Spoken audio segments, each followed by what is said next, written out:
अस्सलाम वालेकुम व्यूवर्स, कैसे हैं। आज मैं आपको बताने जा रहा हूं कि मल्टीप्लिकेटिव इन्वर्स ऑफ मैट्रिक्स कैसे लिया जाता है। यहां पे मैंने एक सिंपल एग्जांपल ली है। 2 रोज़ एंड 2 कॉलम्स का एक मैट्रिक्स लिया जिसमें मैं ए इन्वर्स निकालना चाह रहा हूं। A inverse is a multiplicative inverse which has a formula adjoint of A divide by A determinant. तो एडजॉइंट ऑफ ए कैसे लिया जाता है। एडजॉइंट ऑफ ए लेने के लिए जो आपके पास क्रॉस डायगनल में जो वैल्यूज़ होंगी उसकी जगह चेंज करनी है, और जबकि दूसरी जो दो वैल्यूज़ हैं उनके साइन चेंज करने हैं। इसी तरह डिटर्मिनेंट लेने का तरीका ये है कि ए की वैल्यू का क्रॉस मल्टीप्लाई जो वैल्यूज़ हैं इनको मल्टीप्लाई करना है, -2 मल्टीप्लाई 3 लेना है। इनको सिंप्लीफाई किया, मेरे पास आंसर आया -6। फिर इन्हीं वैल्यू को A determinant and adjoint A, इन दोनों वैल्यूज़ को इन फार्मूले में पुट कर देना है। पुटिंग के बाद हमारे पास कुछ इस तरह की फॉर्म बन जाएगी। फिर ये -6 में हर एक के साथ डिवाइड कर लूँगा तो मेरे पास ए इन्वर्स का आंसर आ जाएगा। तो ये तो था सिंपल 2 रोज़ एंड 2 कॉलम्स का मल्टीप्लिकेटिव इन्वर्स। अब हम डिस्कस करते हैं एक और एग्जांपल को जिसमें मैंने 3 रोज़ एंड 3 कॉलम का एक मैट्रिक्स लिया है। सेम वैसे ही ए इन्वर्स रिप्रेजेंट करता है मल्टीप्लिकेटिव इन्वर्स को, और इसका फार्मूला होता है adjoint of A divide by A determinant.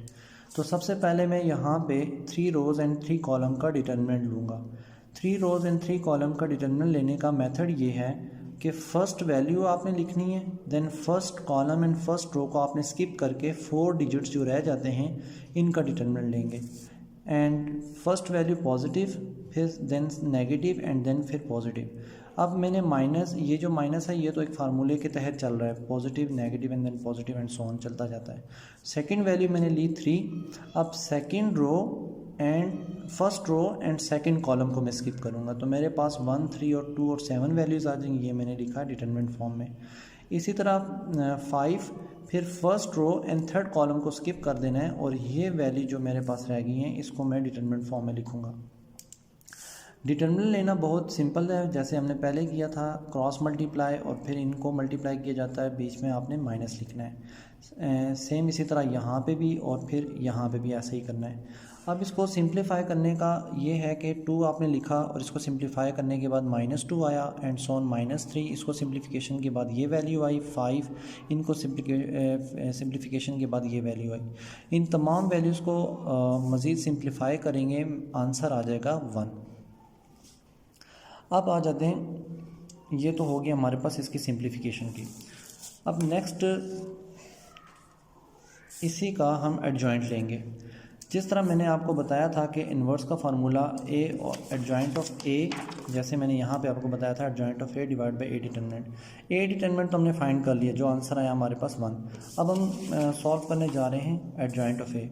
Adjoint of A 3 rows and 3 column का डायरेक्ट नहीं लिया जाता, तो इसके लिए सबसे पहले हमें कोफैक्टर ऑफ ए निकालने होते हैं। कोफैक्टर ऑफ ए में A11, A12, A13 and so on 3 तक होगा।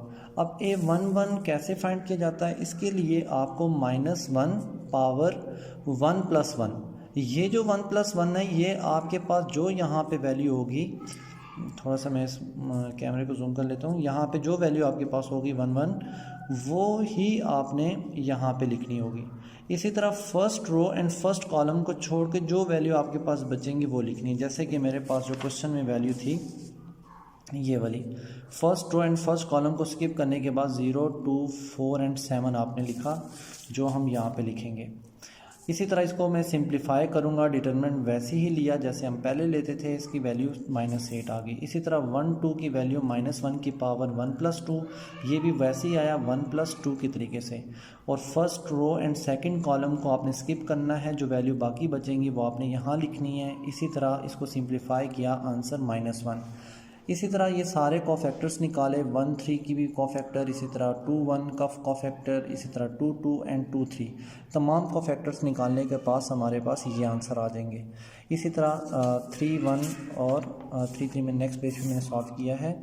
3, 1 और 3, 2 एंड 3, 3 इनके भी कोफैक्टर्स हमारे पास ये आ जाएंगे। जब हमारे पास कोफैक्टर सारे आ गए, इसके बाद आपने ये तमाम वैल्यूज़ कोफैक्टर ऑफ ए में पुट करना है, जो हमारे पास यहाँ पे मैंने जो मेंशन किया था 1, 1, 1, 2, 1, 3 एंड सो ऑन।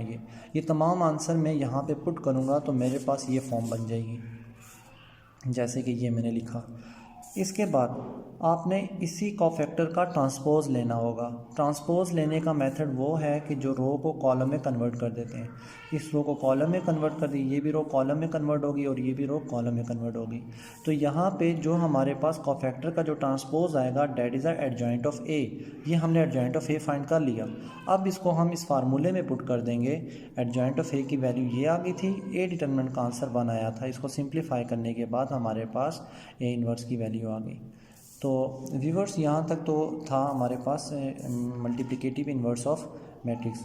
अगर वीडियो आपको अच्छी लगी तो इस चैनल को सब्सक्राइब करना ना भूलिएगा। Thank you so much.